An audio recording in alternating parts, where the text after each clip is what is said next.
Welcome, fellow colleagues, project managers everywhere. It gives us great pleasure to present to you PMP Exam 2026 Shockwave. Ed, how you doing today? I'm unbelievable, Phil. I appreciate the opportunity. How are you, sir? I'm doing awesome. As usual, always a pleasure to present to you this stuff with Ed, and we're going straight into what exactly is changing on July 9th. So, Ed, for the longest time, PMBOK 6 has been in existence, even though it went out of print when PMBOK 7 came in, but the PMI came out with process groups, a practice guide. And I know on your channel, Ed, you've been teaching a lot of PMBOK Guide 6 stuff for a while. So this is a monumental change. It's going to like transmit shockwaves across the industry because everyone's scrambling to either get new material or people who should have taken the exam by now. They're scrambling. And right off the bat, Ed, why don't we just address those who are scrambling to either take the exam without preparation or those who have heard about the new exam but fear is going to make them take the old exam. Do you have any advice for these different people who are trying to get certified before the new, or they're like a lamb being led to the slaughter? They're like, okay, I have no choice. you know, give those folks some hope. Well, I think one of the things we have to unpack here, Phil, is that we have to understand the goal. Yes, the goal is we want to pass the exam, but we want to become a project leader capable of delivering results in complex environments. With the environments continually changing, with the adoption of AI, now it's about leadership and things of that nature. And this is going to be unique because I know when we transition through each of these slides that you're going to present, it's going to be about leadership. So going back to your original question of these two groups, you'll have these groups that will go and start buying all these different materials, and it's a start and stop. So they'll go buy some of your material, they'll start and then they'll stop, and then they'll go buy another trainer and start and stop, and they never get to the destination. And I'm all about a journey, but the PMP does have a destination. That means when you sit down and you actually pass the exam. And then you have the other ones that had the opportunity, watch this, Phil, to actually move forward, but they made a choice, not a decision, to go ahead and take the exam early enough. Right back to you, Phil. That's right, Ed. Thank you for bringing that up. So at the end of the day, it's a choice, and if you make a choice, like a concentrated effort to do it, just go with whatever you're deciding, and don't shirk from it. Would be our advice. But let's jump straight into what exactly has changed, because I know a lot of folks have been waiting for us to go live, and sometimes the technical side of things just has other ideas. So let's jump straight in. So my name's Phil Akinwale, and my co-host Ed. You want to introduce yourself? Yes, my name is Ed Koch, or ED, or better yet, for all you smart and intelligent folks out there, that just kind of just simply means Ed. Back to you, Phil. Thank you, Ed. All right. So what exactly is changing on the PMP exam? There's a lot to unpack because the exam is not based on a PMBOK guide. Primarily, it is based on the PMP exam content outline. We also need to bring in the discussion about the Agile Manifesto, Scrum, and Kanban, and then we'll go into people, process, and business. So, at a very high level, the PMP exam will now have 180 questions, just like before. It will have 240 minutes, just like before. You will also have two breaks on the exam, which has always been the case for a while. So, this is what we're looking at: 180 questions, 170 count, 10 are preset questions, which are more like survey questions, if you will, for PMI to gather data about new questions. It's kind of like putting new questions into the pipeline without them counting, but being used to gather data. You have 4 hours, three domains tested. People is 33%. This used to be a lot more. Process, 41%. This used to be more as well. And business used to be a paltry 8%. It is now 26%. And the split between the exam used to be a 50-50. Used to be 50% predictive and 50% agile or hybrid. But as of now, it's going to be 40-60. So agile and hybrid is going to be weighted more than just predictive, which is uh, 40%. As far as the new question types, there are going to be some new question types on the test. These have not been in existence prior. So there's the case slash scenario type of questions, multi-paragraph scenarios followed by multiple questions. This could include graphs and charts and visuals. Then there's going to be graphic-based questions where the candidate interprets charts and graphs and diagrams.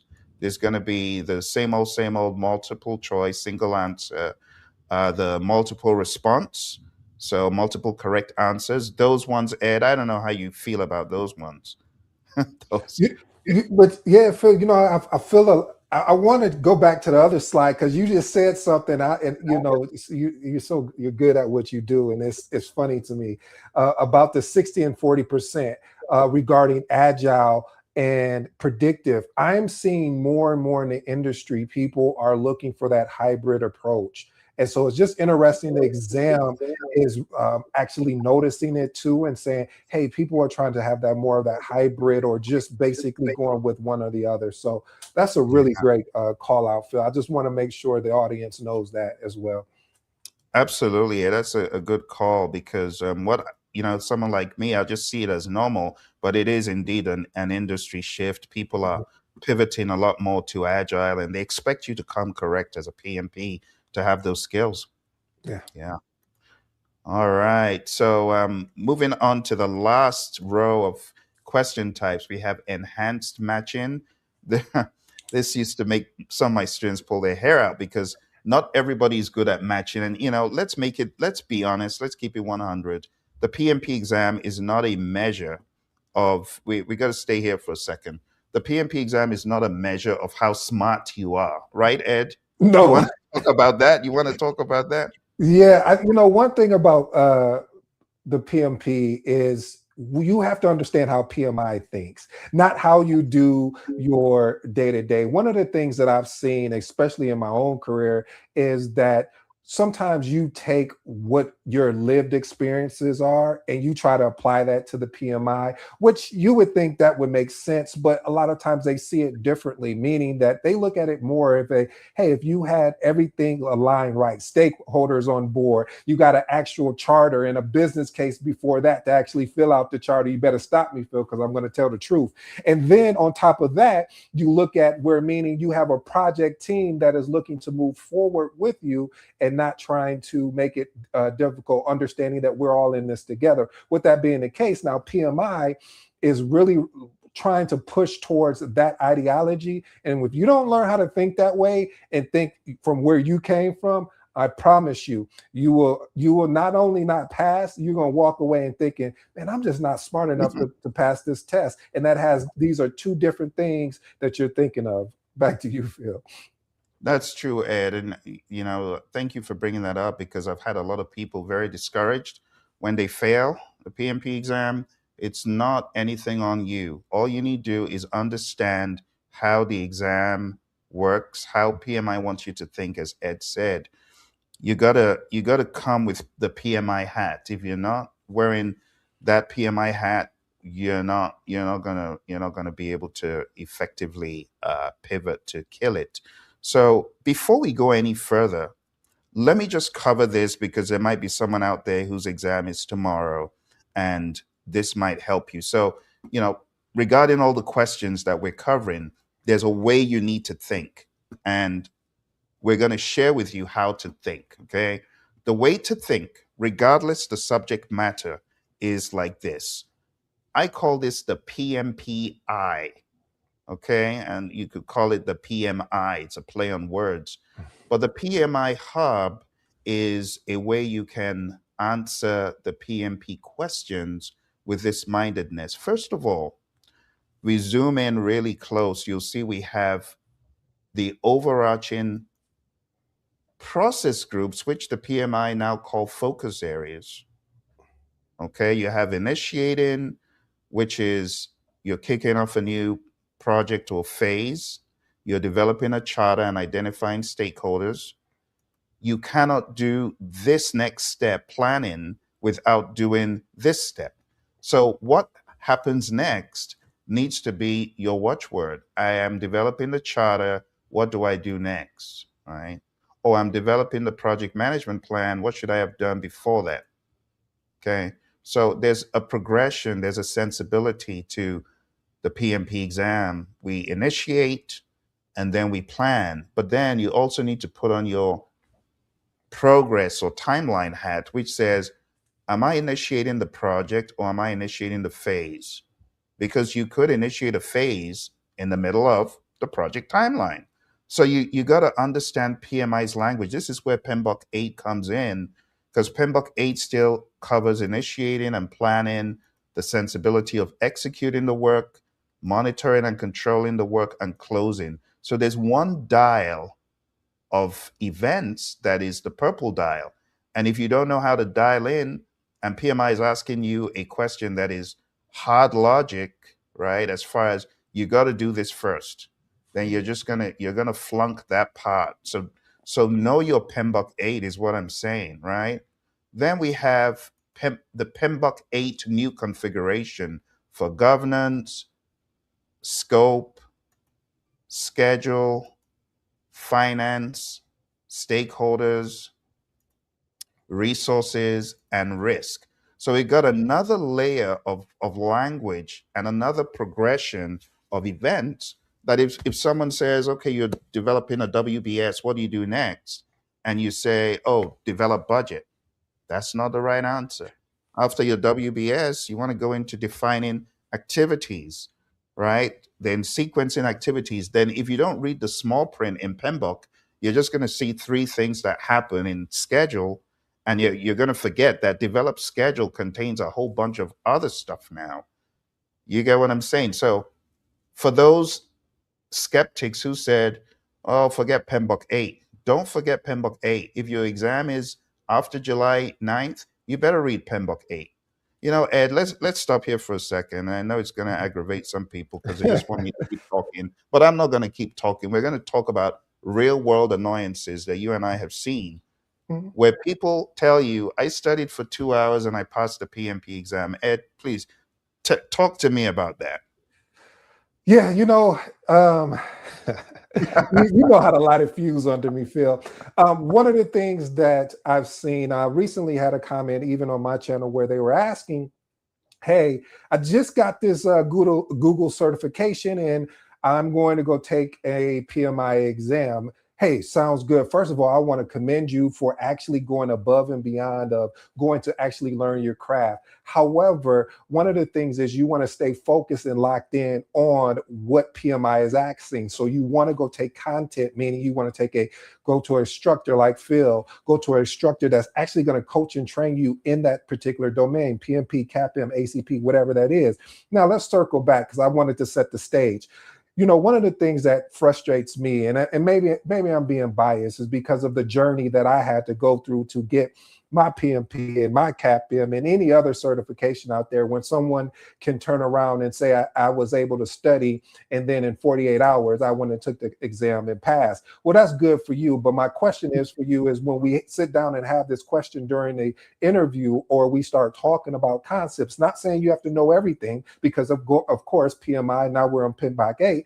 Can we have a intelligent conversation about the vocabulary around project management? Or did you just rush to go get something because you needed the certification to Mm, say that you're smart? And we just talked about that earlier. It doesn't matter if you're smart or not about passing the PMP. It's about, can you understand the PMI language? So I get really irritated. It's just like somebody telling me, hey, could you look at my project management plan? And I'm saying, well, where are all the documents at? And they're saying, no, that's the schedule. So I'm just one of those type of guys. So back to you, Phil. Thank you, Ed. Yeah. I knew you'd come to my rescue because this stuff just makes my head boil when people say, well, I just got certified and I didn't even read anything PMI had. I just went with my real world experience. Oh, be quiet. We don't believe you. I'm sorry. I don't know, Phil. I just always wonder what is that feeling like, just to go and say, I only spent a week or I only spent a couple days, and then I went and took the exam and passed it. And it's like you miss out on everything that comes along in the journey. Of course, we want to get to the destination, but what about those late nights or Yep. skipping moments where you don't go out to the movies or out to dinner with your family because you're locked in trying to understand the content that may be different to how you do things in your 9 to 5? So it just, I don't know. Maybe we're different, Phil. I don't think we are. I think there's more I people of us think like that. I It's just these individuals that make it just seem like it's a walk in the park, and then you go have somebody go and sign up for the PMP, look at some videos on YouTube and then or LinkedIn, and then say, hey, you know what? I'm ready to go take the PMP, and they fail, and then they think, well, why did I fail? And it's not mm, because of it's a lack of preparation. That's one thing they'll say, but then it's just another piece where they just didn't really take the time to do a deep dive, and yeah, that's what hurts me. That's what hurts yeah. a lot. Nicely said, Ed. I'll move swiftly along. Okay, I'm sorry, But Phil. You thank know that's a sore spot for me, man. no, this is good, Ed, because you're really bringing up a lot of good points. And I truly think people who say that, they know they can't say that in an interview because no one wants a microwaved PMP. No. You know, my buddy Lee Lambert, he would say paper PMP. There's a lot of PMPs on paper, but they cannot tell you how to run a PMO, how to run a project using the PMI mindset to save themselves. Everything is just gaming the system, Mhm. and that you'll be found out. You might get in the door with your PMP, but to stay there, you probably won't because you're not baked. You're not PMP baked except you go back and truly learn the people. There's a reason why PMI say people, process, business. And it's because the people part is so important. And you owe it to the people you're working with to not just, BS and flake your way through. You got to know this stuff. A lot of people, they don't. But anyway, that's a different discussion. But to wrap this up, if your exam is coming up, this approach that we have here will help you. When you get any PMP question, the outer layer is the higher level, the inside layer of governance, scope, schedule, finance, stakeholders, resources. This is going a little bit inside. And then on the far outer layer, the green, this is what you do with every question. You have to define the problem first. Define what the problem is. To define the problem, you got to break down the problem in some instances. So if PMI says you're a project manager in a project and you're running late, you got to break down, okay, I'm running late. Right? And then you look for data. Is there any data? You collect data. Is there any data that can help you unravel what PMI is asking you? Which means scouring the questions, looking for clues, looking for data, but you got to convert that data into information. So you got to identify the root cause of the problem when you have truly understood it. And I'm talking about you're doing this in microseconds because your brain has to be trained to go through all these steps, all 8 steps, right? So we're talking about microseconds, and it comes from you taking copious PMP exam questions. Okay, go on down to pmradio.org and sign up because I'm introducing a new batch of questions. Right now, we have questions to help those taking the exam today, but we're going to keep populating it with the new PMBOK 8 stuff and the new content outline stuff the moment we get towards the 9th of July. And it's a free site, pmradio.org. Okay, so you identify the root cause and then you generate alternatives. This is where you're converting the data into information. You generate alternatives, and then you choose the best alternative in your PMP question. In your mind's eye, implement it and ask, if I did this in the real world, what would it look like? Would this really solve the problem if I was to practicalize it? And then verify effectiveness. Just ask the question, how effective would this be? Make sure you've looked at all the options properly, and you will get more correct answers than just guessing or just jumping at initiating to close in or your knowledge about the knowledge areas now called performance domains. You got to do this higher level. I call it DIGCIV, DIGCIV. Define the problem, identify the root cause, generate alternatives, choose the best alternative, implement the alternative, and verify the effectiveness. This is the blueprint to answering PMP questions correctly, no matter what the question is. And you can find more about this at digciv.com, digciv.com. There is a book that I have written to help people with their problem solving. This is actually a problem solving approach that I have brought to the level of the PMP. And this will help anyone that is not precise in their question answering approach. You got to be precise because all of these new questions that PMI has, it requires intentionality, right? Enhanced matching. This you have to do enough matching exercises to get really good with these. Point and click. These are hotspot area type questions. Then there's just regular matching, and there's pull down list. So if you look at enhanced matching, drag boxes to chart diagram positions, test application of agile and process tools, and then the regular matching. So you're going to have a buffet of new question types. So Ed, I'm not sure if you remember any of these. I don't remember like the detail on my exam, but I know there were not nearly as many of these types. I remember it was in my time, it was pretty much one answer, at worst maybe multiple, but I don't even remember there being multiple. I remember there were images and graphs and charts, but it boiled down to ABCD. In your time, did you have any of these? Yeah, just ABCD and then matching some of the matching of the boxes, but none of this in depth like this. So this is going to be great. Oh yeah, absolutely. So this is what it will look like. As you can see on the screen, there's a big old chunk of text. That this is what people get scared of Mhm. on new exams because they don't know what to expect. But look at that, Ed. Look at that Yeesh, chunk of text. that's a mini book. That But is. I guess if you practice Kaizen, continuous improvement, I guess if you're reading one of these or doing about 10 of these a day, then maybe you'll be able to sift through it a little bit faster. But hey, what do I know? Because people can get this in 48 hours and pass. So I digress. Oh dear. So there's enhanced matching. This is enhanced matching. You drag this to where the graph is ahead of schedule, or let's zoom in on this one because a lot of people say, well, earned value is not on the exam no more. But take a look. Take a look at this. This is an earned value chart, pretty much, right? Oh, it's a covert earned value chart because it's not coming out to say SPI, CPI. It says work date, says hours of work remaining. Yeah. So you got to look at the ideal burn down. You can see where they are ahead of schedule over here. You can see where they're behind schedule. They're behind schedule. You can see where they're on schedule, where the dots flush. So you wouldn't choose the beginning because that's the beginning. It would have to be as you proceed, right? You can see. So that's another type of question you're going to be getting.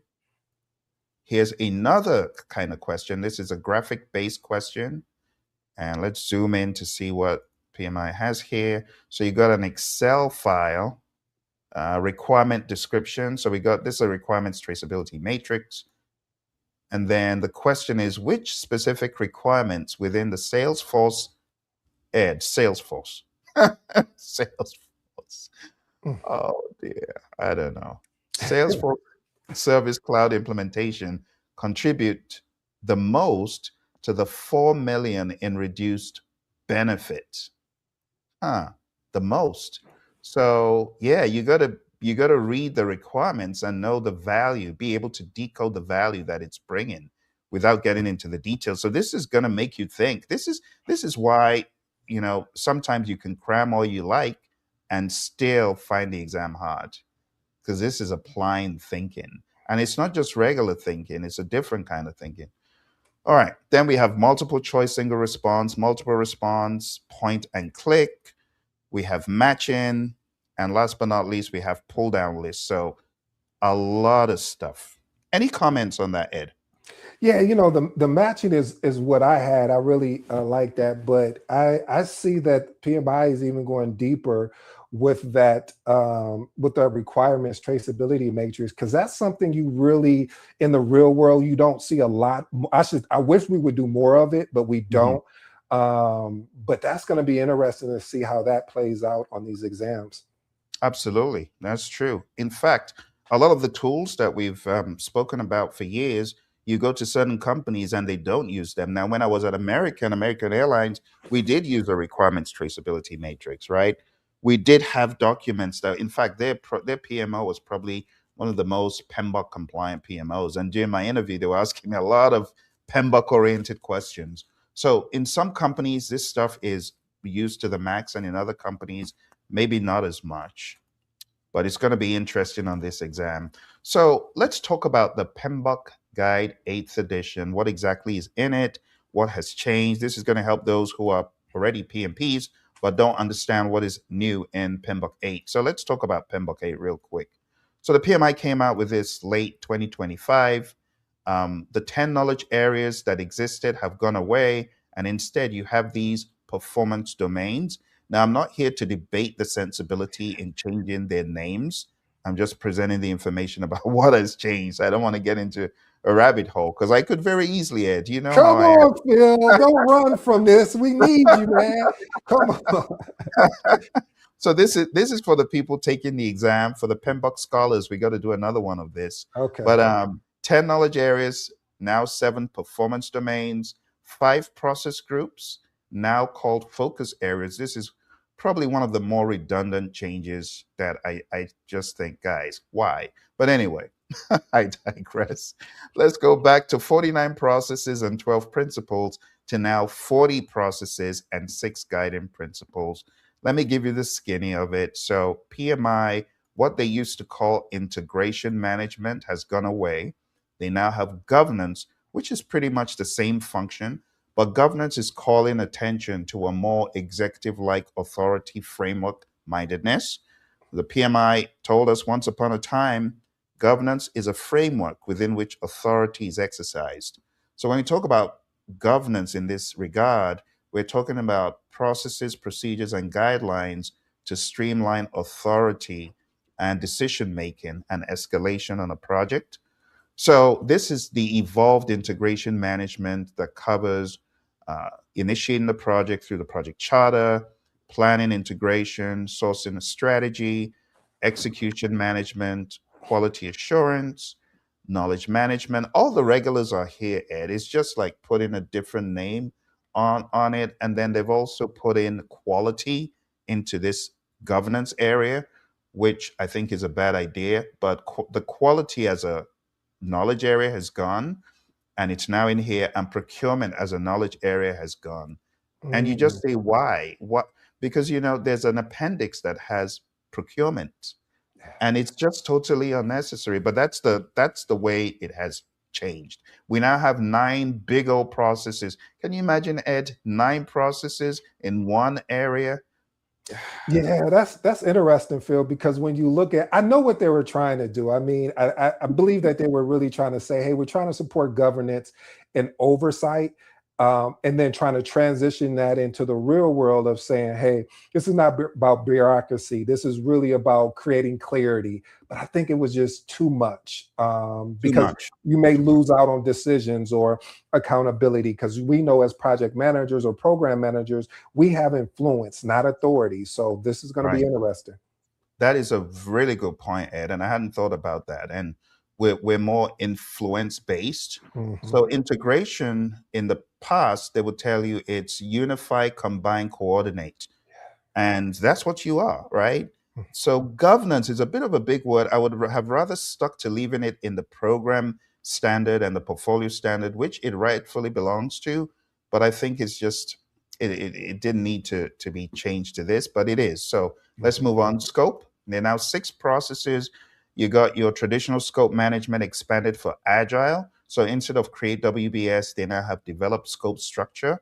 So this could be your WBS or your PBIs in your agile world, your epic feature story task breakdown. Schedule is now 3 processes. The sad thing is a lot of the bread and butter of the scheduler, and trust me, I used to be a scheduler, very passionate about it, PMISP certified. I do not like the way they collapsed major pieces of scheduling into developed schedule. That is lazy and does not evoke enough deep thought. Because when you say develop schedule, a lot of times people miss the steps: define activities, sequence activities, estimate durations. Those need to be called out. But Can you imagine that? They don't call them out no more. No, I mean, because you also miss out on a chance to understand what actually needs to be in there. Let's talk about like scope reduction or even leveraging some of the techniques we've learned from crashing to fast tracking. So, some of these things, these terminologies may get missed because when someone hears developed schedule, I may just think, oh, let me just put some task on a Microsoft project or Asana or anything like that. So, yeah, Yep. I missed those pieces as well, Phil. Well said, Ed. With all the new tools like the Asana and the Yes. ClickUps, I mean, it's very easy to just blow past the essence of traditional project management. So I feel a bit betrayed by the so-called, eggheads who put this together. They could have done better, you know, because instead of simplifying medicine, right, and saying, oh, well, no, the world's becoming harder and people have short attention span. So, Ed, how would you like your surgeon to go through half the amount of training? I don't think that's going to work, Phil. I mean, but that's like anything. I think, Phil, when you look at it, it's like sometimes we can get so caught up on the symptoms. Like if you have a cold, we get caught up on the symptoms instead of fixing the root cause. The root cause is again your immune system going down. So I just wish we can get better at that particular piece of looking at the root cause and then actually transitioning out to address the symptoms. You're right. You're right. PMI, if you're watching this, I really think you shouldn't bend to whatever culture is saying, oh, our youth today have a very short attention span. Yeah. Well, this is project management. Some of us are on projects that cost millions and hundreds of millions of dollars, billions of dollars, and their lives at stake. So the PM's role, it deserves a lot of attention. The problem, like Lee Lambert has always said, we have a lot of paper PMPs. They're not really allowing the essence pass through them, which is sad. But anyway, stakeholder management has now been merged with communications. Ed, this is another one. I'm sorry. Whatever. People can be mad and tune off if they don't want to hear me ramble. But I got to ramble on this one, Ed, because the project manager spends 70 to 90%. PMI has preached this for the longest time. The PM spends majority of their time communicating in meetings or one-on-ones or requirements gathering, whatever it's called. And you now take communications and you merge it with stakeholders, like not giving communications its well-deserved singular identity. So now we have a mishmash and a potpourri of communications and stakeholder, just like it was before 2018, Ed. Isn't that Mm. kind of going backwards? Yeah, Phil, I've also felt that communication it should have been stood alone. I agree with you because when you look at communication, that is like your bread and butter. If AI comes in and takes over your standardist of, building out schedules or tracking risk, et cetera, your communication, your ability to articulate actually what is going on within the project, up and down the project, meaning going and talking to executives, all the way to dealing with stakeholders, to dealing with project team is key. But just putting them, grouping them together, man, that just I don't know. I'm gonna do a Phil, so I'll back. So I'll give it back to you, Phil, because I'll go Oh, on a yeah. rant because I really want to go. The communication is huge, Phil. You know how It huge is. Absolutely. communication is. All Yep. right, I'll stop. I'll stop. Go ahead. Go ahead. Go ahead. Go back. Go No, back you're to the right, point. Ed, because the number one reason that projects fail, Mhm. it's not the requirements. It all boils down to communication. So you're very correct. But thank you for keeping me on track. I gotta look at me in the mirror. When I look at you, I'm like, okay, I think I might be going a little bit too far. So all right, Ed. So thank you. So resources has been left. So we got people, equipment, material, supplies, facilities, just like before. One thing I do like what they did, they now call out lead the team. Thank goodness, because it used to be manage team. And I've always said you manage inanimate objects, structure and order and procedure and process, but you lead people. So thank you, PMI, for making this one. This one I can give them a round of applause for this one. All right. Well done. All right. Risk, again, is kind of the dumbed down principle. Oh, people get confused about qualitative and quantitative risk analysis. Let's merge them and just call it perform risk analysis.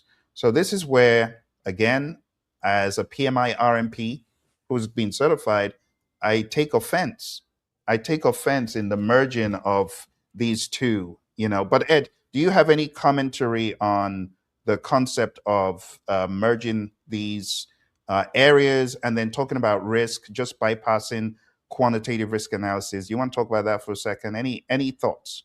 Yeah, I'll make it really high level, just more or less. The more you continue to merge, is the more you take away the in-depth aspect of things of what the content is and what you're actually doing in real life. You don't merge certain tasks together if it doesn't make sense. And if this, I don't believe a lot of this makes sense when you're doing a lot of merging, because with especially with risk, I mean, there was a formula we would follow. We would identify the particular risk, and then we start moving on to each particular piece. So I guess what has me concerned is, as this continues to grow, meaning when the new PMBOK 9 comes out, are we going to merge even more?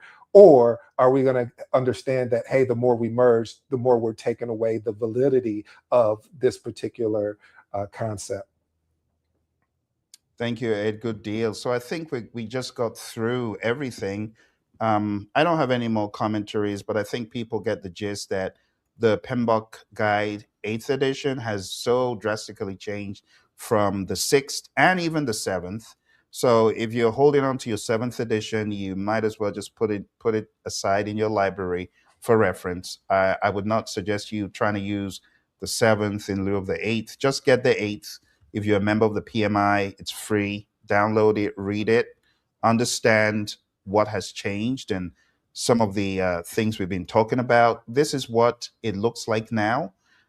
We have 40 processes versus 49. In trying to simplify things, I think it's just been, conflated and, unfortunately, put in procurement with governance, dumping quality like an afterthought as just one tiny little line in governance is a big mistake. But let's move on.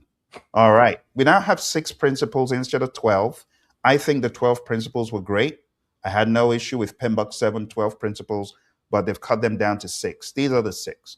Adopt a holistic view, focus on value, embed quality, be an accountable leader, build an empowered culture, and integrate sustainability.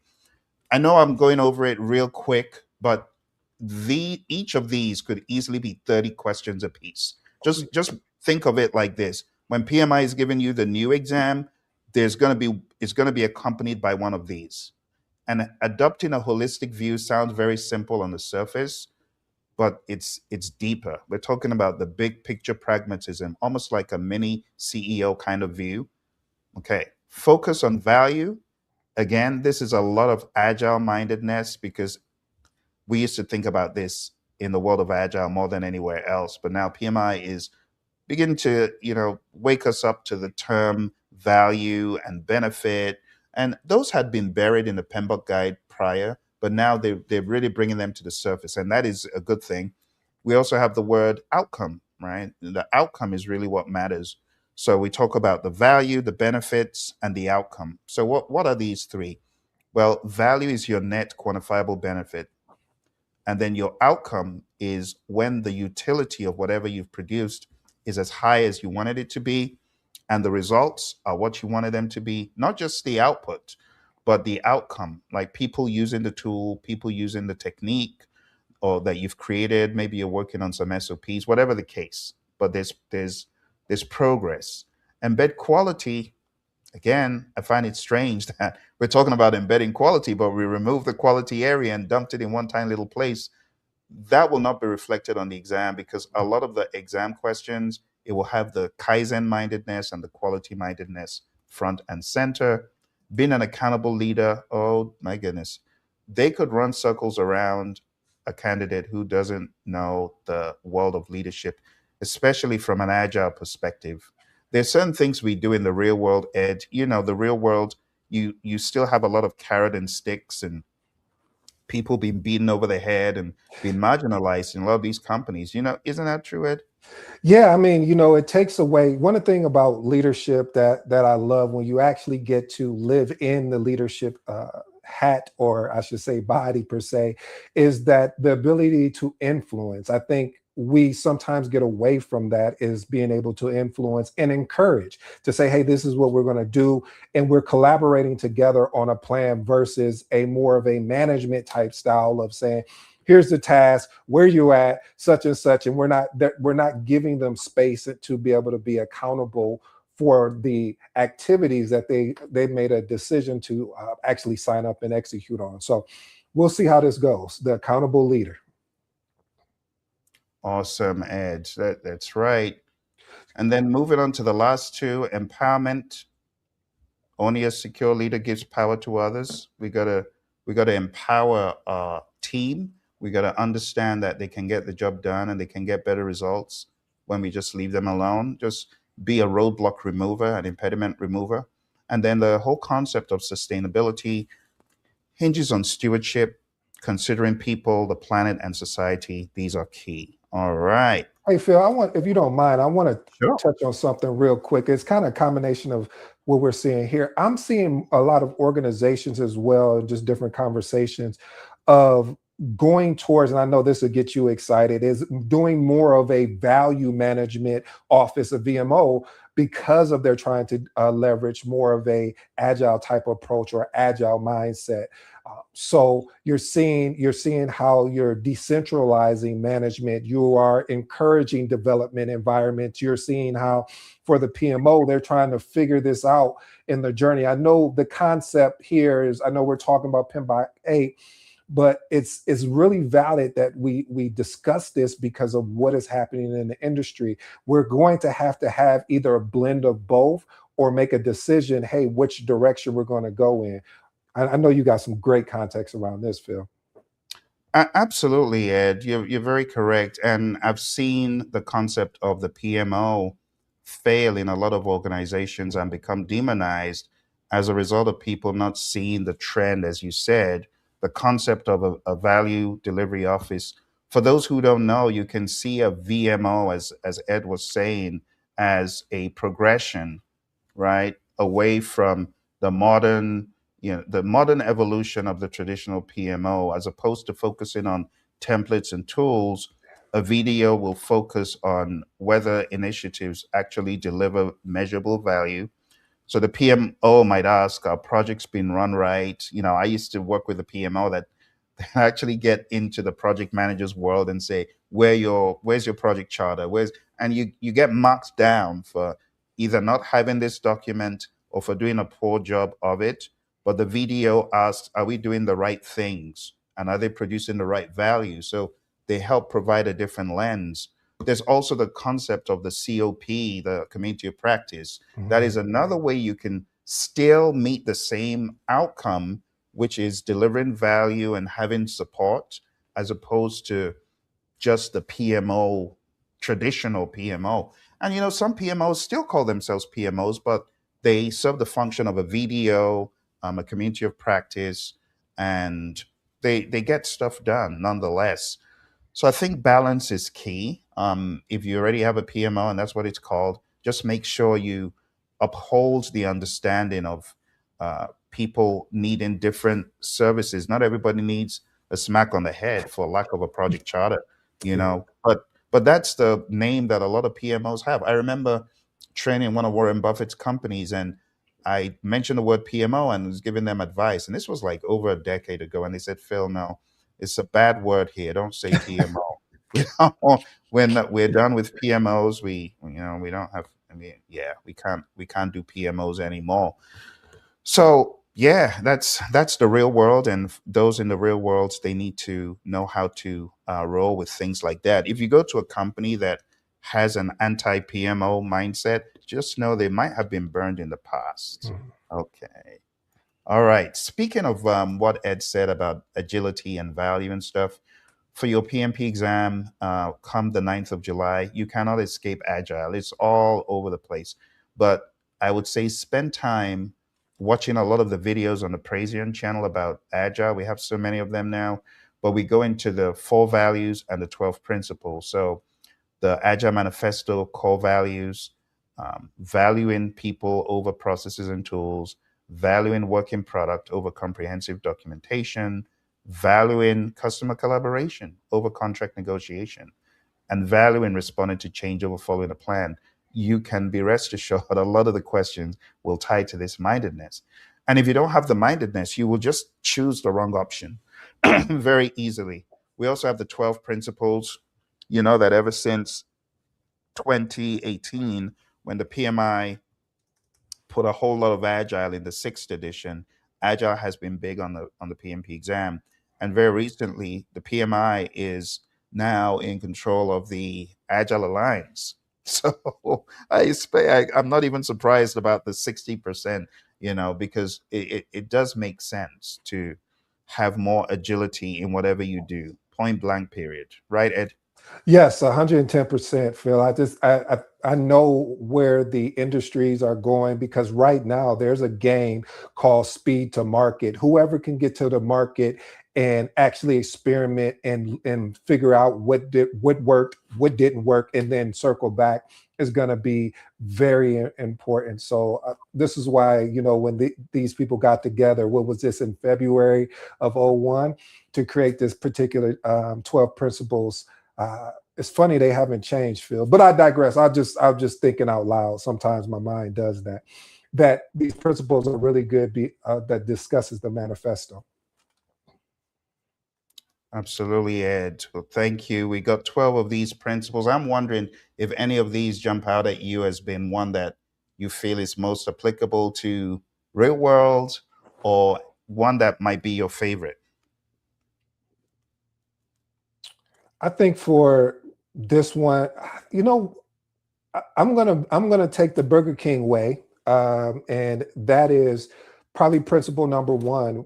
Our highest priority is to satisfy the customer through early and continuous delivery of valuable software. I think the reason why this is important is because what you'll learn is that the faster you can get in front of the customer to show the MVP, the faster you can show, hey, what don't you like, what do you like, we're able to get actually what the customer is looking for. It still reminds me of that cartoon skit. I still don't know who wrote this, but customer wanted one thing and they end up getting like a tire with a rope on it, and it was just like, wait a minute, this is not what the customer is asking. And then my favorite one that probably makes people uncomfortable is, I guess, the next favorite one is welcome changing requirements even late in development. Agile processes harness change for the customer as a competitive edge advantage. That goes back to what I was discussing regarding having the ability in this particular market, especially with AI, especially with organizations trying to be the first to market and learn as fast as possible so they can continue to dominate that particular niche or space uh, around whatever the product or service is. And then the last one, Phil, and I'll stop. Number 12, at regular intervals, the team reflects on how to become more effective than tunes. You see, I'm really being explosive on these words because it makes sense. Then tunes and adjusts his behaviors accordingly. Then one of the things, and I think this is a reflection of life. When you're driving your vehicle, you always have the windshield. You're looking out the windshield, but you have a retrospective, I call it, which is your rear view looking behind you. So I say all that to say that when you are part of a project, you want to be continually looking to see, hey, how can we be more effective here? What are we doing wrong? Because the standard way, when you look at the lessons learned register, sometimes if project managers are being honest with themselves, is that we don't document along the journey. We wait till the end of the project, and the things that we could have put in there before actually would have been more useful to us versus at the end, because sometimes we'll forget what we learned in that journey unless it's just one of those things that really stand out. So again, I love number 12. 12 to me is just the ability for teams to adapt and or pivot. Good deal, Ed. I love it. Thank you very much for sharing those insights. And, I think you're right on the money with those. Those are definitely the, higher order of magnitude ones that you should look out for, especially the retrospective, because if you're not improving, what are you doing? You're just wasting company resources on failed project after failed project, or project that succeeds but you don't share the proceeds, talking about the knowledge and the experience gained with anyone. So the retro is very important. All right, well, thank you very much for that. And number 12, just to further give commentary. Number 12 should be a lifestyle. It shouldn't be, well, let me wait till the end of the sprint and check. It should be, let me just daily, hourly, every minute check to see how I can improve. How can I do better? What can I bring to the table? That needs to be the mindedness. All right, that takes us into the world of Scrum. Now, for the PMP exam, while you may not see Scrum literally, a lot of the modeling of how Agile works can be seen in Scrum. So you could easily get covert questions on any of these five events and any of these three artifacts and any of these three roles, because whether you're doing a hybrid or you're doing Kanban or you're doing Scrum, whatever you're doing, all of these can be very easily seen across the agile questions. The concept of backlog refinement, the concept of sprint planning, the concept of a sprint, which PMI may just call it iteration. You got to know this stuff like cold.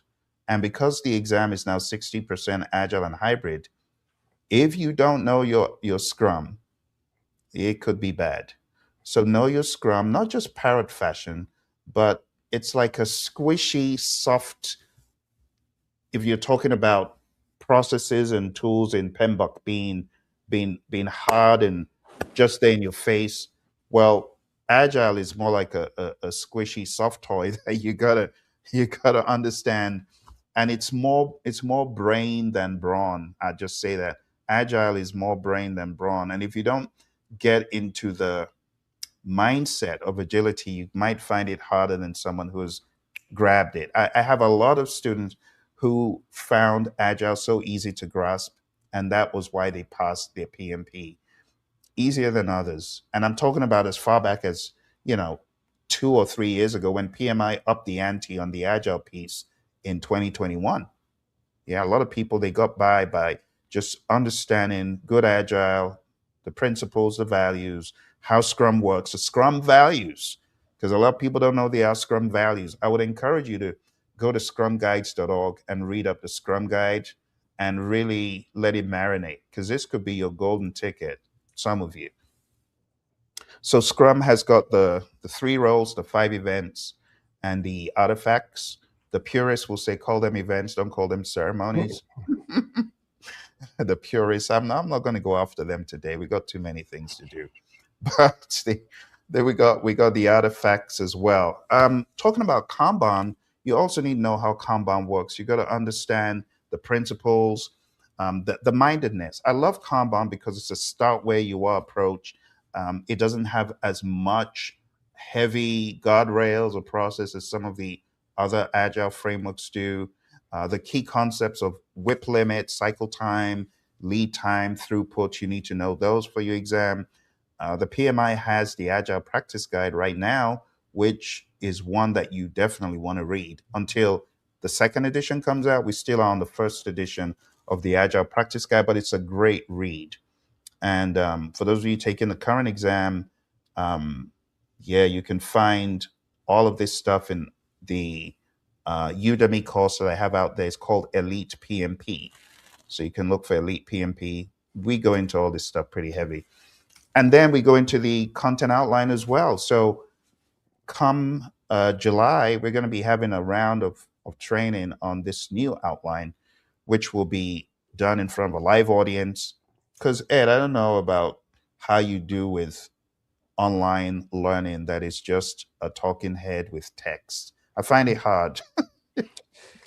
Yeah, one of the things, Phil, that I love is really having the individuals there. I think that also Mm, brings energy to the trainer, to the speaker, because a lot of times when you're just, filming and you're just sitting here, just you compared to, other people there. And then what I love, this is the special part, is people might ask questions, Phil, in the comments, mm, which may open up something else that someone else was thinking, but at that time may not have the courage, or maybe just thought, oh, well, I don't want to bother Phil of what was going on. And luckily somebody did do that. And now just open up a different conversation as a whole. So I like that.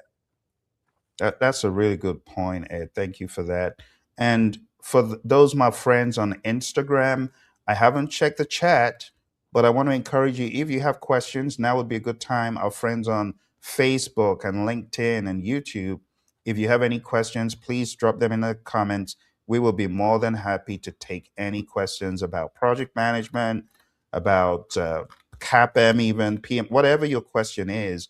We are here to answer your questions, not only about the new PMP exam, but anything, right? Anything that you uh, need a second opinion on. Okay, so this is the new exam. It's broken down again into people, process, business. We have 8 tasks in people. There used to be about 14, if I'm not mistaken. We now have process 10 tasks. There used to be 17. Isn't that crazy? And now we have business. There used to be 4. Now we have 8. So altogether 26 versus 35. So the PMI have cut back on almost 25% of the tasks, roll them up. It's not that the information has gone, it's just been rolled up. So let's talk about it at a very high level. I'm going to go through it extremely quick, and I'm going to touch on things that I feel you need to know or that you need to be aware of. So, the people domain. For the new exam, you now have a change of tasks, but the tasks are what you see on the screen: developing a common vision, managing conflicts, leading the project team, engaging stakeholders, aligning stakeholders, managing stakeholder expectations, and ensuring knowledge transfer and planning and managing communication. So let's break this down. Task one is all about social contract, team agreement, ground rules, agile project charters. Manage conflicts is all about the Thomas Kalman conflict mode instrument. You have to understand the nuances in withdraw or avoid, compromise or reconcile, force or direct, collaborate, problem solve, and so on. If you do not have a clear idea of how to navigate conflict and the reality of constructive conflict, you could struggle with task two. Task three is all about leadership. You need to understand PMI's view of leadership. So read the principles that deal more with the leadership piece and understand we have a model, the Hersey Blanchard model, which deals with situational leadership.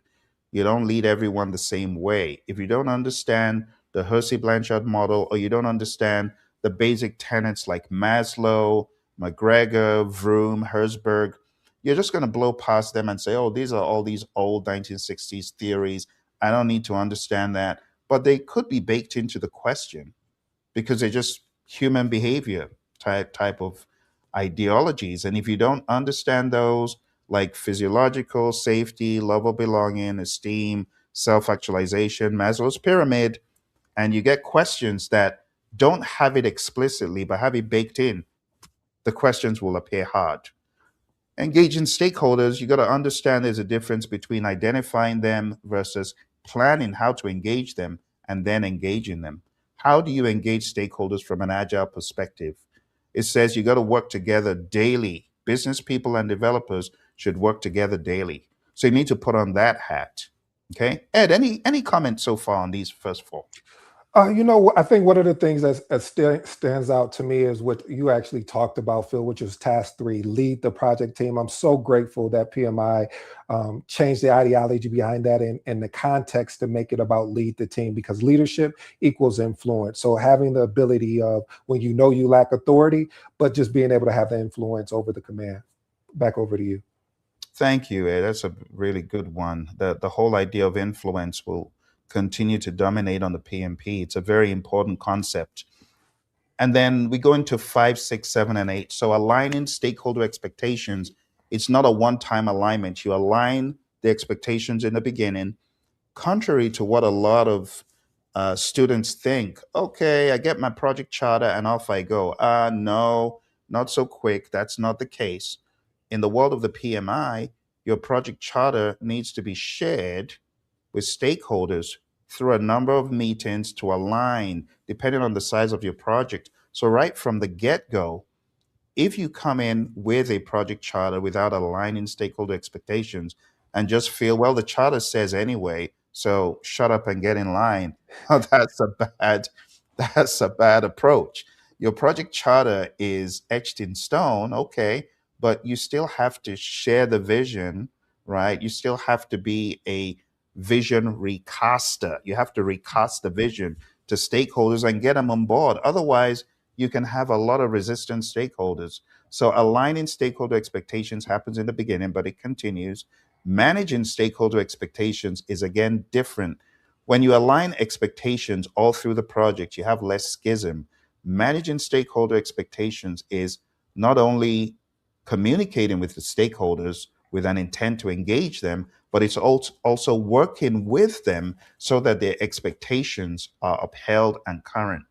And if the expectations are out of line, then it's also your job to help the stakeholders see why this might be out of scope or may not be part of what is in the charter. And then we go into ensuring knowledge transfer. This just means the team is sharing the common knowledge that they're gaining about what is working and what is not. Like Ed pointed out, Principle 12, right? At regular intervals, the team reflects, they tune and adjust. This is what the knowledge transfer bit is about. Because a lot of people, they gain so much knowledge on their projects and it just remains trapped in their heads, or at best, it gets put into some sort of lessons learned register that nobody reads on a godforsaken SharePoint site. So we don't want that to be the case. We got to share this stuff. And, again, Ed, this is where the concept of PMO versus VDO versus COP and all that stuff comes in. Because if you have a community of practice or you have a center of excellence, things like lessons learned are shared on a regular basis. Yes. And honestly, it's a clarion call to all these organizations. If you are not having a community of practice mindedness and all you're doing is draconian PMO, traditional PMO rule, you could be leaving a lot of value on the table, because if you have a community of practice, you now give people that autonomy to share about their projects, to share what they learn, to share with the organization and make it a lifestyle and a culture. So help ensure knowledge transfer isn't just across your project alone or across your department, it's across the entire firm. So that mindedness is what we call servant leadership, right? When you want to bridge the gap and you want to connect people to people, you want to connect people to knowledge. The PMI talk about tacit knowledge and explicit knowledge quite a lot, especially in previous PMBOK guides. That mindedness doesn't go away. There's some knowledge that can be transferred through documents. You got to sit down and there's a tacit mindedness to it. Last but not least, this is the one Ed and I were going on about, the plan and manage communication. Yeah, now it's a task, but when you were meant to put it as a standalone area, you didn't. But, but let me not go on and on about that one. But here, this is just saying you got to plan communications, you got to manage communication, and of course, you got to monitor communication. And all of these are baked into the stakeholder performance domain. Ed, any commentary on these last Yeah, four? Phil, I was hoping you was gonna call me. I was sitting over here going crazy. I'm shaking and everything. You just didn't see it. I got excited about Oh, this dear. main help ensure knowledge transfer. See, one of the things that I feel that there's an opportunity for, one of the models I live by is documentation beats conversation. Documentation beats conversation. When knowledge transfer strategies, we would need to document the processes and decisions in real time. Also, being able to pair experienced members with new team members. Why do you say this? Is because of the fact of, when you look at it, a lot of our experienced resources, it's sort of like, if I remember, I told my nephew one day, hey, just go outside and cut the grass. He did exactly that. He didn't trim the grass. He didn't say, let me pick up the extra grass, let me do. It's because of, he doesn't have the experience. So being able to have the experience and help the newer team members, this also is like a backup in case, this gives that experienced resource to be able to go on vacation, be able to do other things and not be so tied down, where they can be valuable. And the last two is really being able to conduct a structured handoff session before transitioning. That's something I've seen so many times. It's like, once the project is done, everybody is so excited that we got it done, and they're off to the next priority, or now this priority takes precedence. And then the main thing that what Phil was alluding to and what we talked about, which was maintaining a living lesson learned repository. It would be so awesome if organizations could really say when a project closes that a project manager would have an ability to put together either a PowerPoint or some type of documentation to present to the other project managers, and they have conversations about it. I believe that would build a better project manager, better PMO, and just improve the organization as a whole. Back over to you, Phil. I told you I was going Thank to get you, excited on this one. Ed.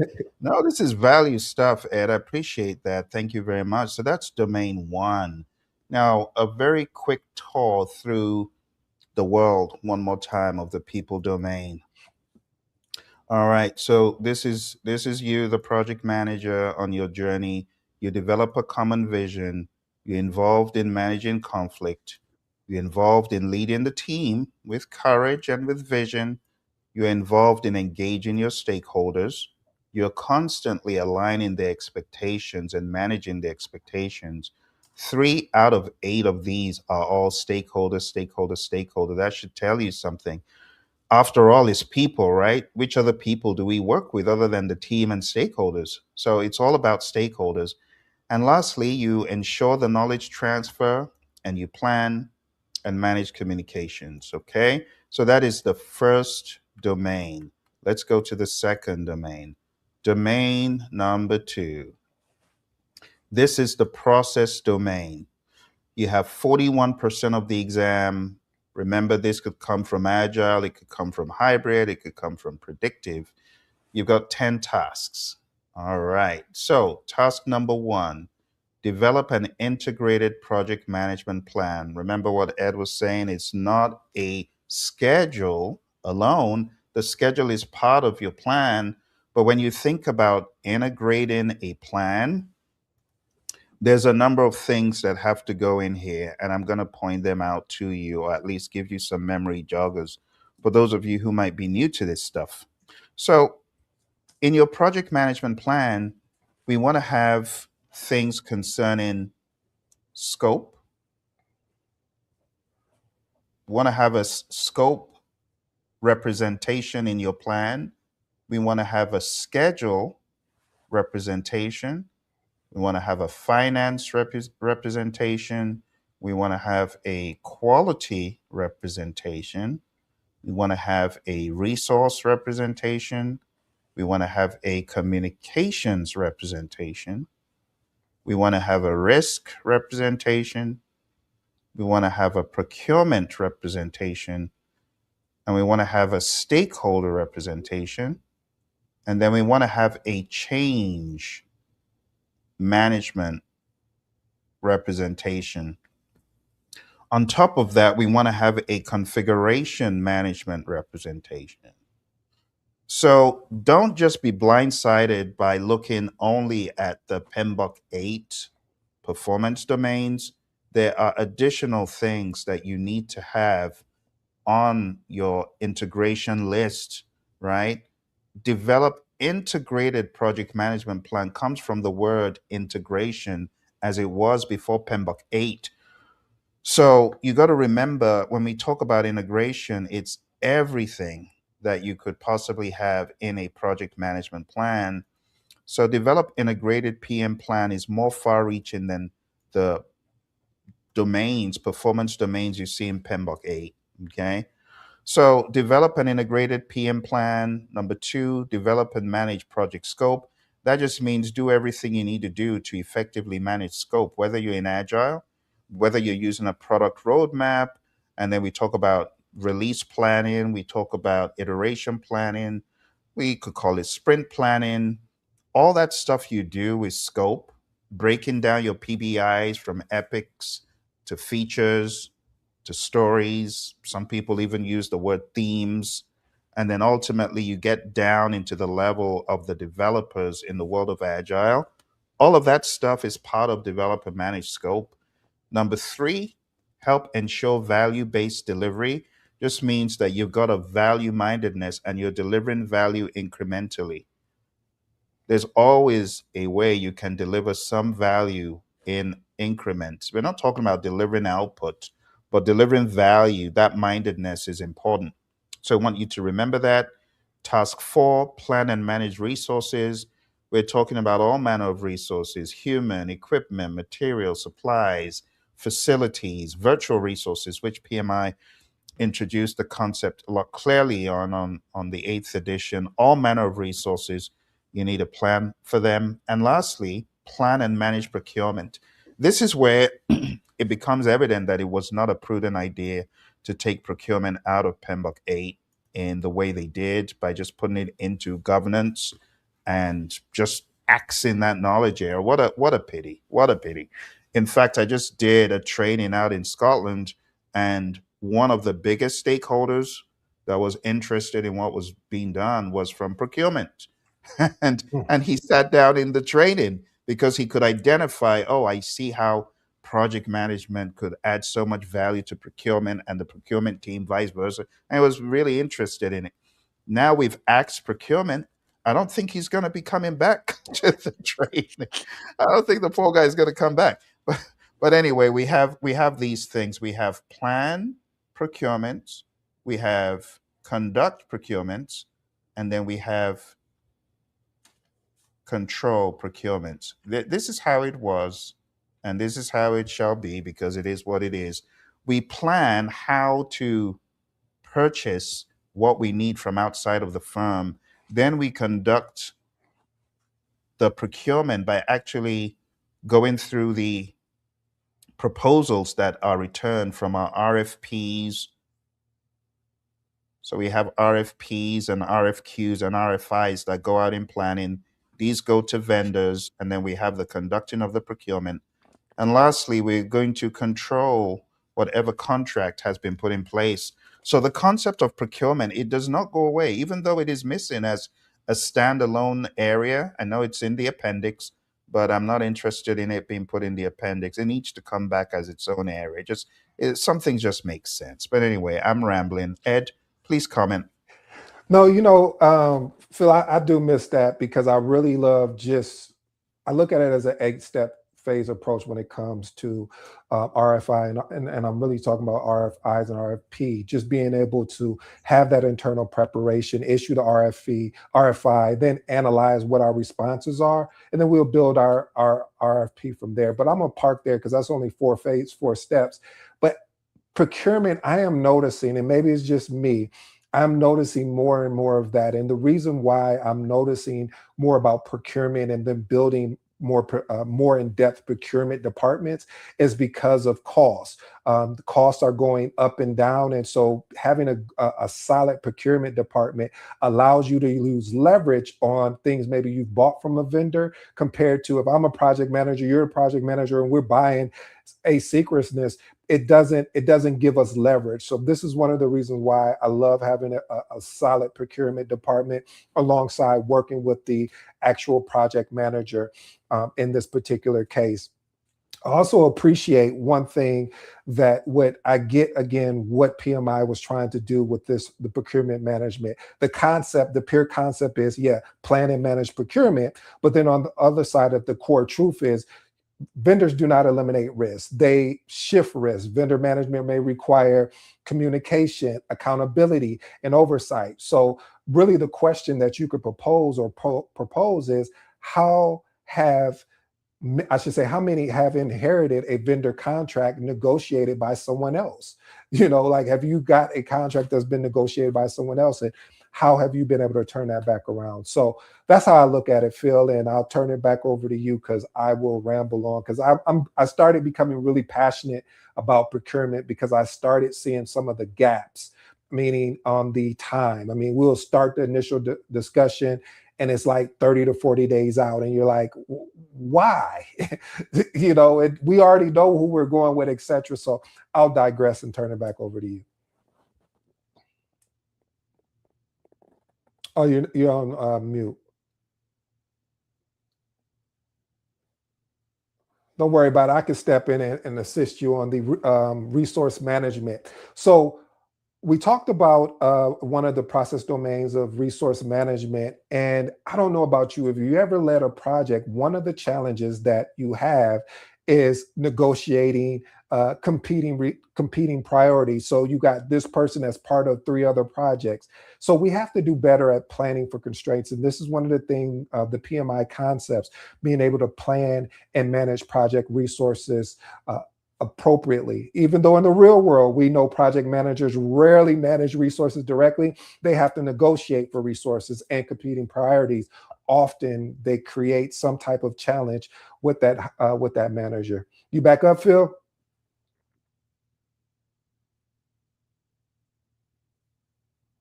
Not yet. Okay. I got you even more. So project closure. I think this is the most exciting time that we have as a project manager. One of the things that we really enjoy is being able to look at, say, hey, this was the plan. Yes, the plan shifted. Yes, it changed, but we were able to make a change with regards to moving along as the plan changed. So what we do in the real world, more organizations, they rush, to the next initiatives without actually really capturing the lessons learned or actually doing. And I've done this in a using more of a hybrid approach, leveraging retrospective, meaning, hey, what do we want to start? What do we want to stop? And what do we want to continue doing? And I would take a whiteboard, leveraging sticky notes, and you want to make this collaborative. You don't want to be the person that's doing all of the talking with, just going over, okay, hey, give me your lessons learned. And it just is not exciting. People do not want to show up to that. So what I'm trying to do is, one of the discussion questions is to say, how many lesson learned documents are actually reviewed later? Again, how many lesson learned documentations are actually reviewed later? Have you ever seen someone say, hey, could you tell me the project that was closed? Can we look at that and see what the lessons learned is? We never do. We're always on to the next one, but we're missing a valuable opportunity, which is being able to learn, then transition, and then watch this, having the ability to take that knowledge transfer and grow. You back up, Phil? I think so. Do you hear me now? I hear you. I hear you real clear. Okay, sorry about that. No worries. I might okay. Just want to make sure I'm still connected because with these wireless mics, they have their own agenda from time to time. So okay. All right, Ed. Thank you very much. So we were around the procurement area and trying to go down into finance and the rest. So as far as plan and manage finance, this is really code for cost. Financial management deals more with the cash flow to actually support the project, to get the project done. You need a steady stream of cash to work on many a project. And this deals with everything from the financial considerations to the actual cost management of the project. It used to be called cost for the longest time. It's not as if we're missing out on anything major in the past 3 decades when it was called cost, but they've changed it to finance, and it is what it is. And it's all about the cash flow, thinking about far-reaching metrics like net present value, rate, return on investment, internal rate of return, IRR, BCR, benefit cost ratio, and things like that. Those definitely fall more into a financial lens. So I guess it's to make it more inclusive, but that doesn't take away your earned value. As you saw in some of the example questions, you will still have your SPI, your CPI, CV, and SV.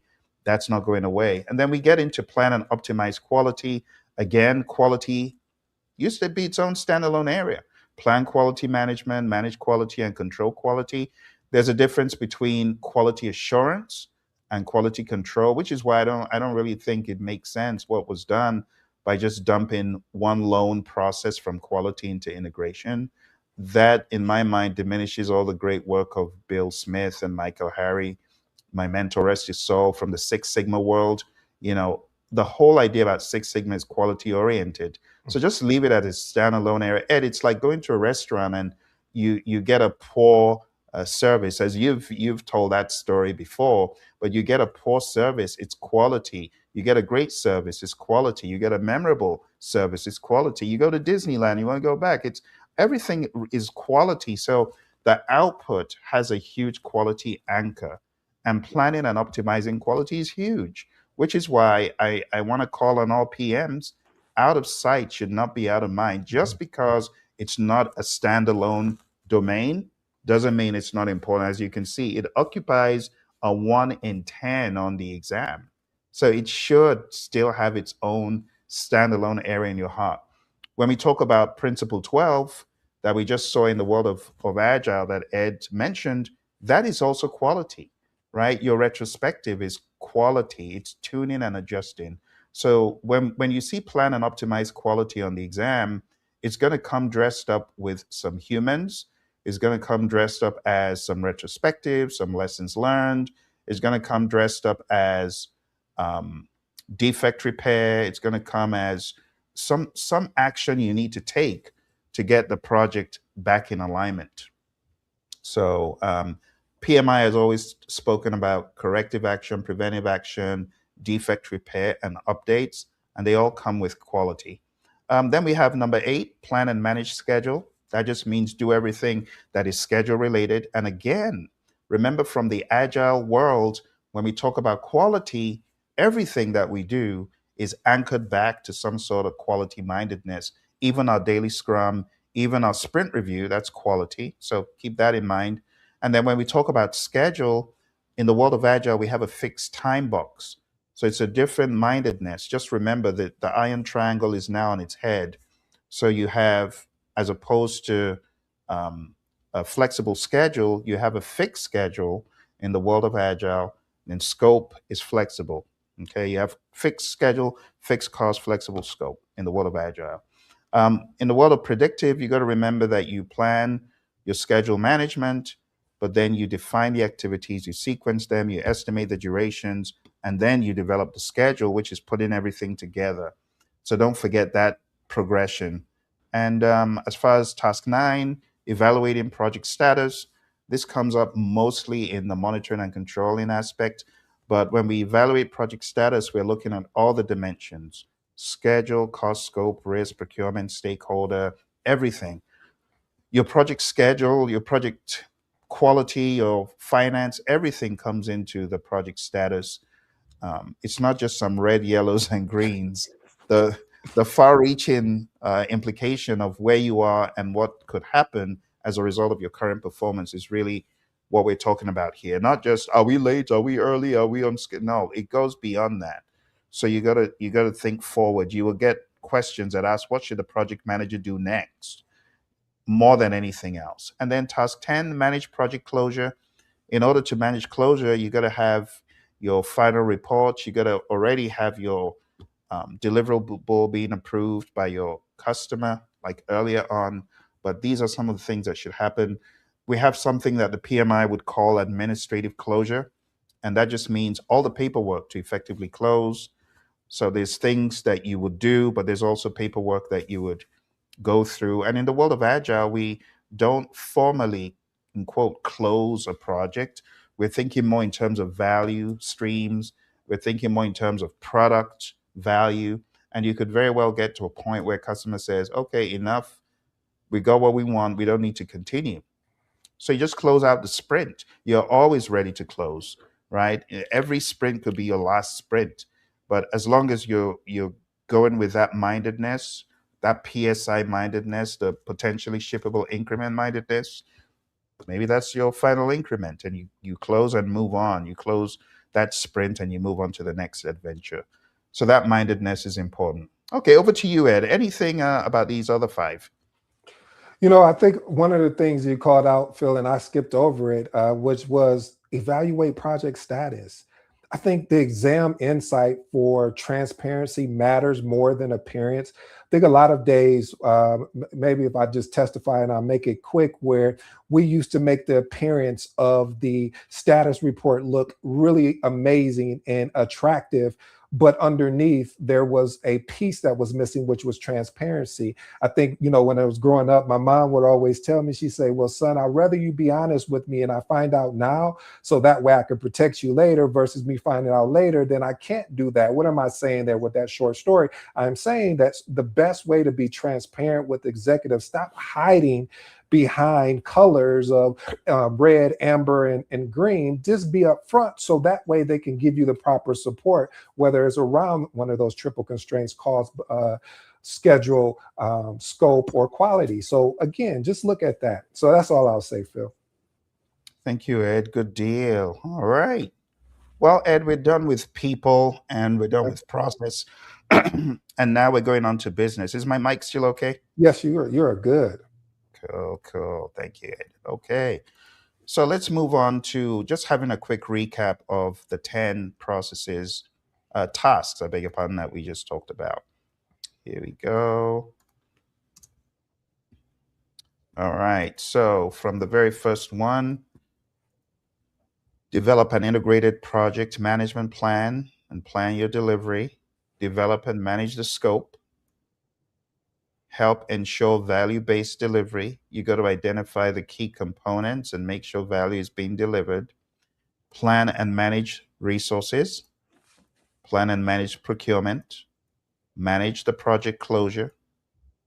You know, like, okay, let me go back here. I jumped to 10. I'm sorry. Plan and manage finance comes after number five. Plan and optimize quality of products or deliverables, plan and manage schedule, evaluate project status, plan and manage project closure. I'm so used to saying plan and Yeah, manage, management. evaluate project status, manage project closure.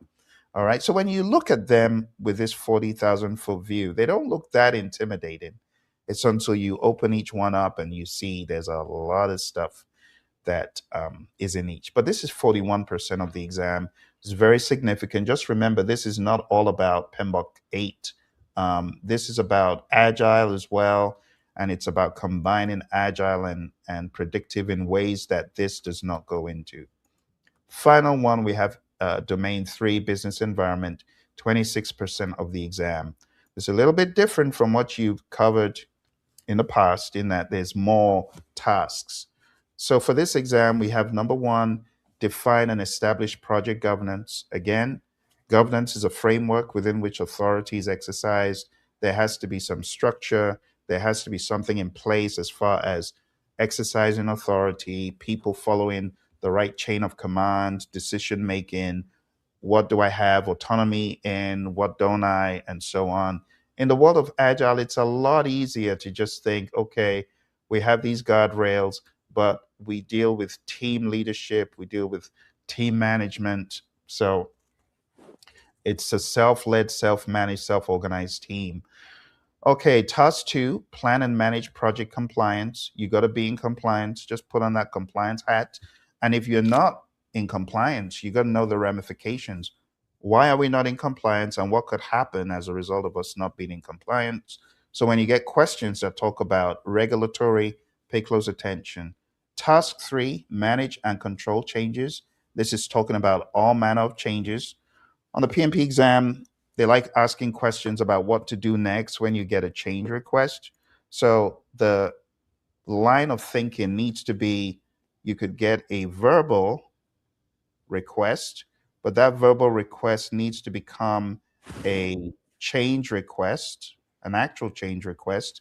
That change request needs to be processed by the project team, right? They need to analyze it. The change request also needs to get put into a change log. The project team will review the change request and send on their analysis to the change control board, the CCB. The CCB will review the change request and they will bring in whoever needs to be brought in, be it a customer, be it a sponsor, and then ultimately they will make a decision. And that decision is going to be either approval or rejection or putting it on hold or some other pending status. But if it is approved, that approval goes into the change log again as an update, this same change log, and this gets put into some sort of production. You update your project documents and plans, and then you execute on the approved change request. So there's a lot of things that could happen. I cut out a few, but there's a lot of things that could happen with a change request. So for your exam, just follow that chain of thought. Verbal change request needs to become written. Written change request needs to be put into a change log. Change request needs to be analyzed, do an impact analysis. Will the customer be mad if we don't do this? Could this burn our relationship with the customer? Could this put them at risk, regulatory risk? How much more money would this cost? This is where you're making all of those decisions as to, or the impact analysis. The ultimate decision is going to be here, but you got to help the change control board by helping them see what they cannot see at their level. And they will also help you by helping you see what you cannot see at that level. All right. Number four, remove impediments and manage issues. In the world of Agile, we typically just say impediment. In the world of predictive, we say issue, but there's a far-reaching definition of impediments. We can break them into impediments, obstacles, blockers, and then we can talk about an issue, which might be something that needs to be discussed, but not necessarily blocking you or impeding you. So both worlds are important, removing impediments and managing issues, both in the world of agile and the world of predictive. Put on that hat. And you do have issues even in the world of agile as well. We don't just call everything an impediment. Sometimes it is an issue that needs to be discussed. So, Ed, any comments on the first four? You know, actually, I'm looking at that, Phil, because that's why I was thinking about the compliance piece, or really when you broke down the change requests of managing and control changes. Because one of the things is that I think sometimes the gap is missed where we don't communicate the why before we communicate the what. And that is a huge gap, and the exam will test you. I remember back when I was taking it, it does make sure that you understand the why before you can communicate the what. So just something to think about as you're taking the exam and as working in the real world project management. That's a really good point. Yeah, always start with why. Yes, yes, indeed. All right. Thank you, Ed. Number five is plan and manage risk. So, in the world of risk, we have two very important viewpoints. We have negative risks or threats, and then we have positive risks or opportunities. For negative risks, we have A team. Remember Mr. T and the A Mhm. team? Well, this is A team. What does it stand for? Well, these are ways that you can tackle negative risks. You can avoid, you can transfer, you can escalate, you can accept, or you can mitigate risks. And your exam is going to be full of these: avoid, transfer, escalate, accept, mitigate, and other risk definitions. You also need to remember when you're trying to identify risks, there are other ways that you could do this using the teacup, the VUCA, and the pestle. And if this sounds like Greek to you, you're not ready for the exam yet. Don't do it. Go read up your avoid, transfer, escalate, accept, mitigate. Go read up teacup, VUCA, pestle, which are more like prompt frameworks for you to identify risks. And as far as the positive risks are concerned, we have easy, EASEE. So what does this mean? Well, we could escalate, we could accept, we could share a positive risk, we can exploit a positive risk, and we can enhance a positive risk. And these have very specific definitions in PMBOK 8. You got to know your definitions. It will make life easier. Yes, the exam is not a parrot fashion definition thing, but if you don't know definitions, you cannot unlock certain questions. You won't even know where to begin. So all of these things that we're pointing out here are important. All right, number six, continuous improvement. This is just Kaizen mindedness, continuous improvement, that whole Shuhari mindedness that Alistair Coburn talks about in the agile world. It's not enough for you to be at the baby level. You got to keep improving until you become a black belt, a grandmaster, making your own way. But for the team should also have a continuous improvement mindedness. So it's that plan, do, check, act. The plan, do, check, act cycle needs to be centered on continuous improvement. Task seven, support organizational change. This is just a question of how does my project affect the firm and how does the firm affect my project, understanding culture of the firm and understanding what matters most to the firm, because sometimes people forget that your project is a change vehicle. It's moving the firm from its current state to a future state, whatever that future state might look like. More money, more revenues, better um, clout in the marketplace, better viewpoint of the organization from the layman, the public seeing your company as a reputable firm and not as an environment bigot who doesn't care about sustainability. All of those things are current state to future state. So it could be a social type of project to boost your firm's image. It could be a standard operating procedural kind of project. It could be a more like machinery, huge investment, capital investment kind of project. All of those are they're all organizational change related. Last but not least, we have evaluate external business environment changes. So you got to always be looking around at your geopolitical, your marketplace, your environmental, and understanding how does this affect my backlog? How does what is happening in the Middle East affect what we're doing? How does what is happening out in with Ukraine and Russia, how does that affect my project? There's so many geopolitical concerns these days, not to mention the world of AI, Ed. Isn't that a fun topic? Yeah, that AI topic is one of those topics that either people run so far away from it or they run to it and then don't really dig deep into it. So it's always interesting to see kind of where people land at, because I believe AI has been here for a while. We're just really now identifying it. You know, when you were typing on your phone and then it started finishing the sentence, that's AI, by the way. So again, we just want to make sure that, you know, especially our beginners or even all the way up to program or portfolio managers, that they stay consistent on continuous learning around AI, because it's going to help you more than it's going to hurt you. That's true, and actually, Ed, that brings up a very important topic.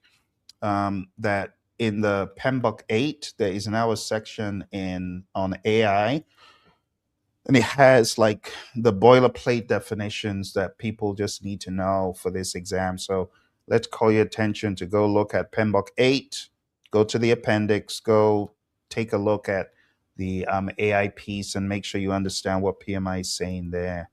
All right. So we've talked about pretty much everything from five down to eight. Ed, any other additional thoughts or concerns? Yeah, you know, I'll just say this, Phil. I mean, it's amazing what we're doing here today. I think the PMP teaches you frameworks, it teaches you terminology, tools, and processes, but though and those things matter. However, most project challenges involve people.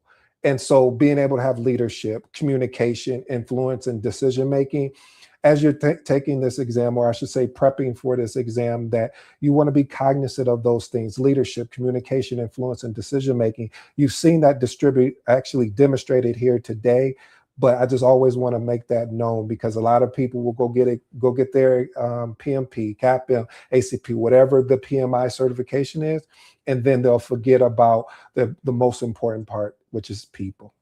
That's true. Very true. Very true, Ed. All right. Well, thank you for that. Let's go back into our presentation and round this up.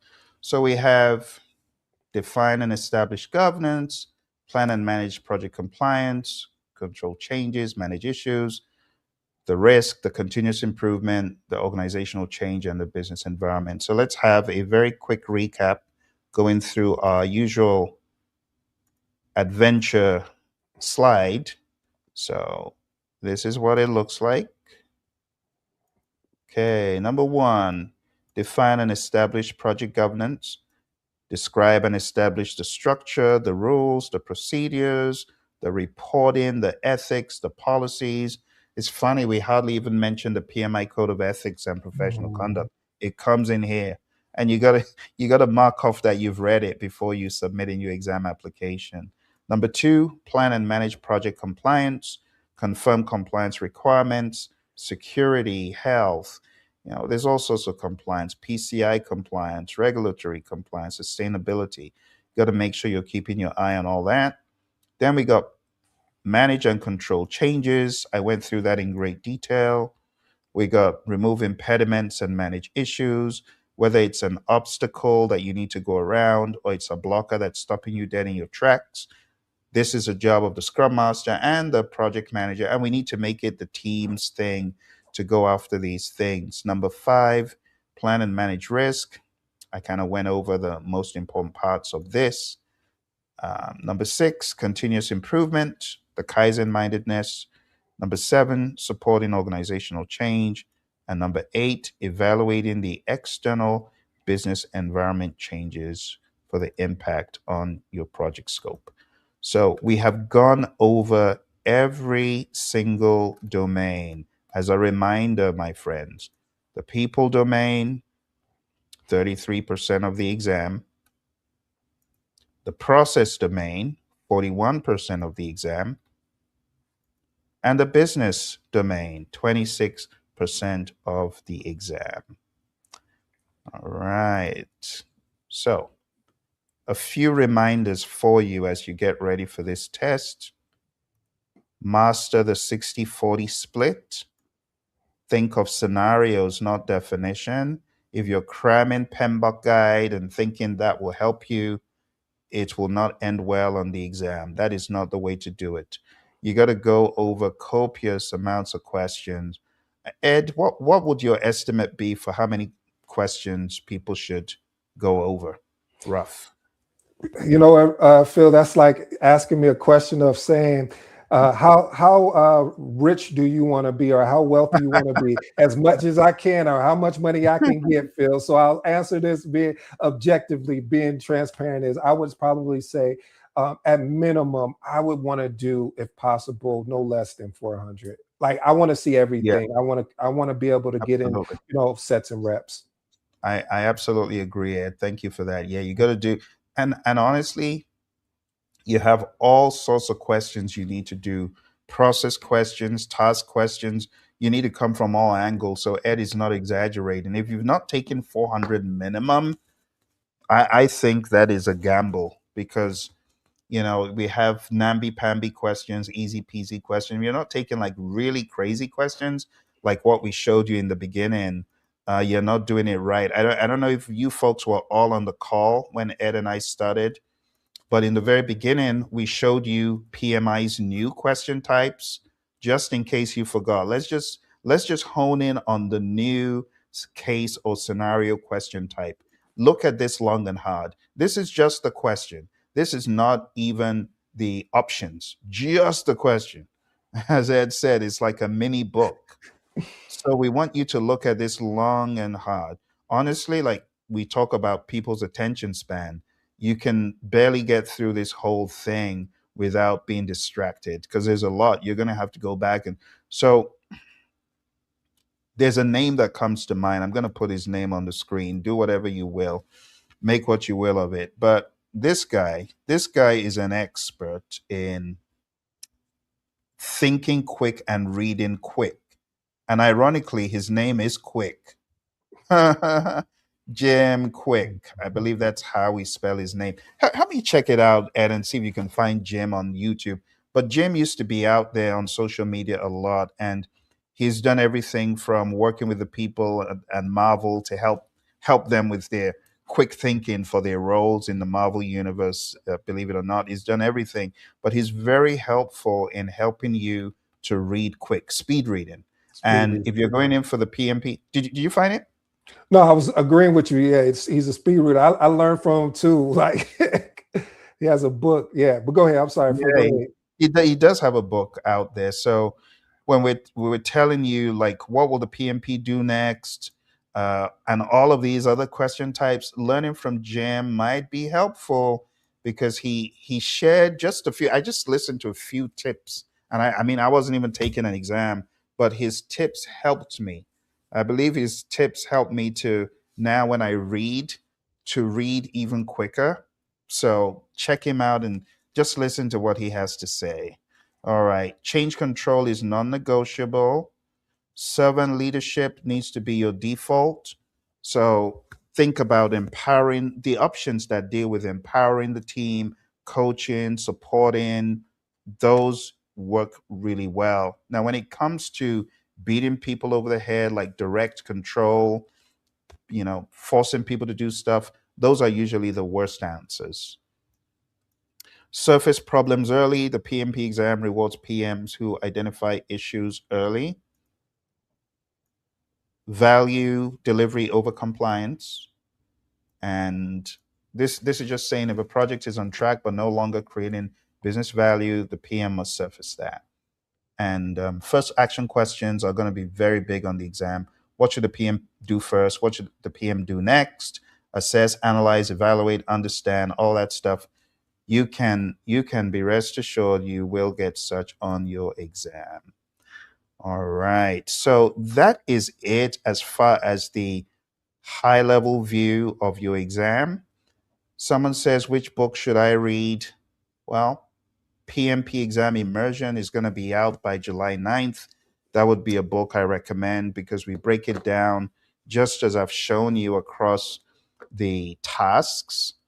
It's not, just looking at domains and so on because it gets very complicated. Let me explain a little bit more because when we do this in July with our buddy Roy, when we go into a domain like this, right? So when we talk about developing a common vision, we don't just stop at, I went over surface level today, but when we're working in the classroom, we go into a lot more depth. So each of the tasks has got the enablers that we're going to go in on. You see, I didn't even touch the enablers today. This is how we go in on the information with our buddy Roy, who is our agile guru.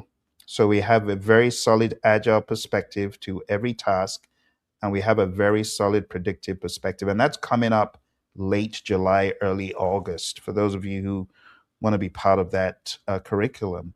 But then we also go into the exam focus, right? And the details about how to think. You can see vision is not equal scope. We go deep on this stuff. And then we actually blow out each of these points a lot more. So if you're looking to be in an interactive program that actually covers this stuff, stay tuned to the Praizion channel because we will be making an announcement. Praizion. You'll find this on YouTube. Stay locked in because we are going to have a highly interactive PMP 2026 program that goes in a lot deeper into all of these things. What Ed and I have done today is pretty much the high level, but we're going to be going in a lot deeper. We're going to be talking more about the AI piece. We didn't even touch the AI piece. Should we do you think we should touch the AI piece a little bit, Ed? Should we help people out or should we should we just put it on the back burner? I I don't know. think, hey, Phil, I think that would be a great another episode so we can go deep dive in it and then bring in, maybe even bring in some additional resources. Yeah, bring in some additional friends of ours. Hmm. So I think what we'll do for today, let's cover. I'll give this at a very high level. PMI. I just want to crave your indulgence to look at PMBOK 8. PMBOK 8 has got a section on AI. For you taking the exam, you got to understand these three prongs that the PMI has for their view as to how AI can help the PM. It's a quite a good breakdown, and I think it's a value addition to PMBOK. But we'll just do high level only. Okay, so these are the three ways that the PMI has listed out how AI can help the PM. Number one is automation. Let AI do it. It's sad that a lot of PMs are either clueless about AI, using ChatGPT as a glorified chatbot, but when it comes to automation, they ain't automating anything. So what is PMI saying here? repetitive low stakes task. So an example could be me. I set it up once and let AI run the report on autopilot. Status report, meeting summaries, task reminders, real-time monitoring. Gone are the days when the PM will have to do these mundane tasks. So you're not letting AI do it for you. Oh my goodness, it's sad. That's all I'm going to say. That's automation. Then we go into assistance, work with AI, right? Medium complexity tasks, AI drafts or analyzes. And you can get this in PMBOK 8. PMBOK 8 gave you the breakdown. An example would be medium complexity tasks, AI drafts or analyzes. So Phil will review and refine, risk impact analysis, schedule optimization, conflict detection, and early warning signs. This does need a human in the loop. And then we have augmentation, thinking bigger with AI, strategic ideas, creative decisions. AI is your brainstorming partner. I'm the leader, but I bring in AI at the right point.